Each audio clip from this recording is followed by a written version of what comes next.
अपने एक वीडियो में बताया था कि फ़िलीपींस के साथ भारत का करार हुआ है $375 मिलियन का ब्रह्मोस का एक्सपोर्ट करने के लिए। तो उसी में मैंने बताया था कि किस तरह से ब्रह्मोस से चीन भी इस समय घबराया हुआ है, क्योंकि ब्रह्मोस मिसाइल की कुछ खासियत हैं जो कि एक क्रूज़ मिसाइल है। तो ये बताया गया था एक्चुअली जो है ये बहुत फास्ट उड़ने वाली मिसाइल है, जिसकी रफ्तार जो है ध्वनि की गति से करीब 3 गुना है या 2.8 प्रिसाइसली मैक है, जो कि P-800 है उसकी आधी है। रशिया की जो मिसाइल है क्रूज़ मिसाइल, उसके आधी स्पीड है इसकी, और इसका वज़न जो है दुगना है। इसकी ध्वनि कम है, स्पीड कम है और वज़न दुगना है, जो कि टॉमाहॉक मिसाइल का 2 गुना है। जो अमेरिका की क्रूज़ मिसाइल है टॉमाहॉक, उससे दुगना है। तो आप ये देखें कि जो फिज़िक्स का एक इक्वेशन है, मास इनटू वेलोसिटी, जो है वो इम्पैक्ट डालता है टारगेट के ऊपर। तो वेलोसिटी ज़्यादा करो, मास कम कर दो, जिससे कि इसको उड़ने में तकलीफ़ नहीं हो और ज़्यादा फ्यूल ना लगे, और स्पीड इसकी बढ़ा दो। तो जो मल्टीप्लिकेशन फैक्टर है मास इनटू वेलोसिटी का, वो जो है बढ़ जाता है, जिससे कि ये टॉमाहॉक से 4 गुना तेज़ चलती है और वज़न जो है टॉमाहॉक से दुगना है। तो उसकी जो है जो काइनेटिक एनर्जी उस टारगेट पे डालती है, उसका जो परिणाम होता है भयंकर और घातक होता है और डिस्ट्रॉय कर देती है अपने टारगेट को। तो ये काइनेटिक एनर्जी का कमाल है, जिसमें ये इक्वेशन साधा गया था कि स्पीड बढ़ाओ और उसका वेट कम करो, जिससे कि फ्यूल एफिशिएंसी रहे और इसको उड़ने में प्रॉब्लम ना हो।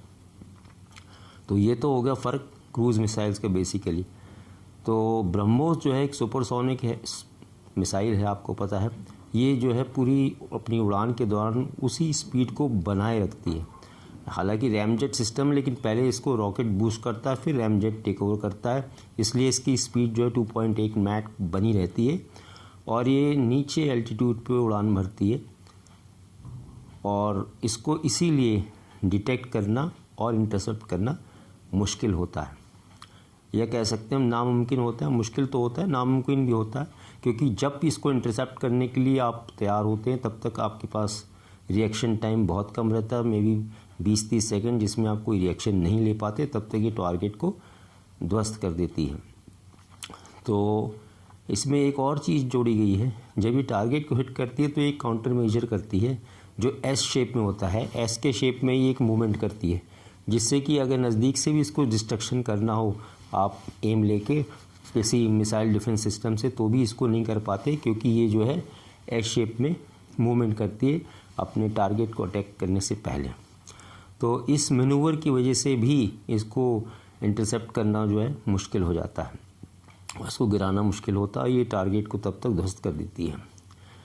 इसकी रेंज कम है ब्रह्मोस की, 290 किलोमीटर के करीब इसकी रेंज है।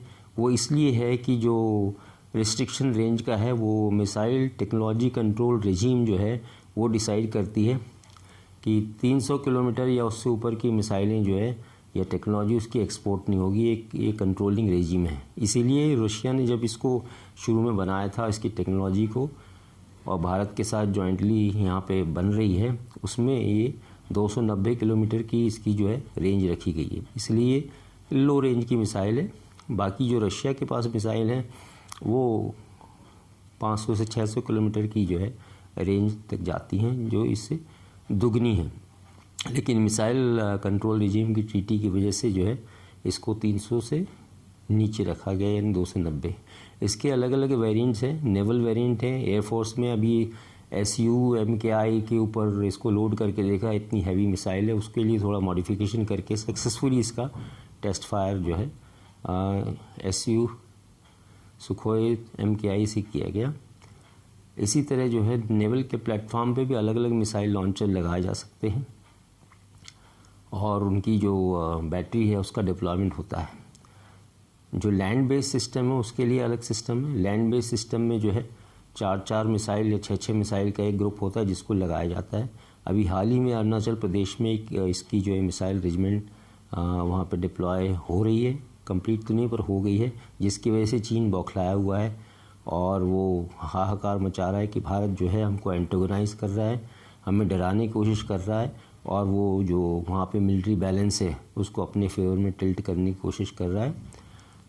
आपकी सूचना के लिए कल भी मैंने बताया था कि जब फिलीपींस जैसा देश इस मिसाइल को ख़रीद लेगा तो साउथ चाइना सी में उसकी ताकत बढ़ेगी। इसी तरह से जो और दूसरे छोटे देश हैं वो भी खरीदेंगे मिसाइल, खासकर इंडोनेशिया, मलेशिया, ब्रुनाई, ये देश भी खरीदेंगे।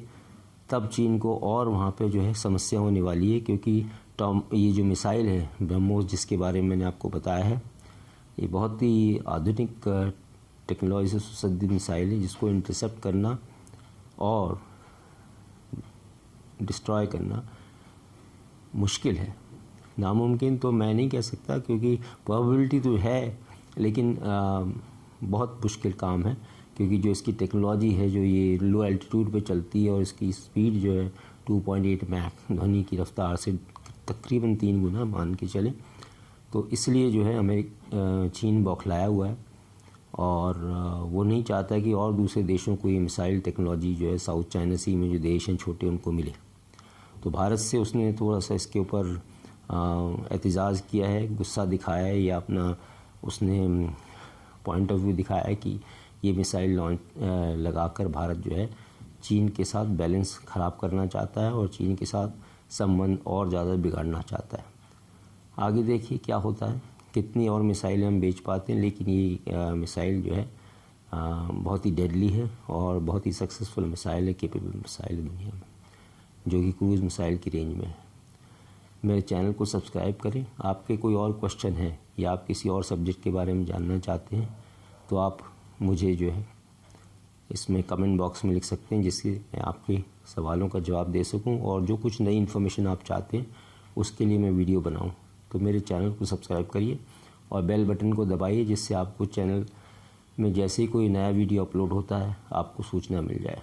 Thanks for watching.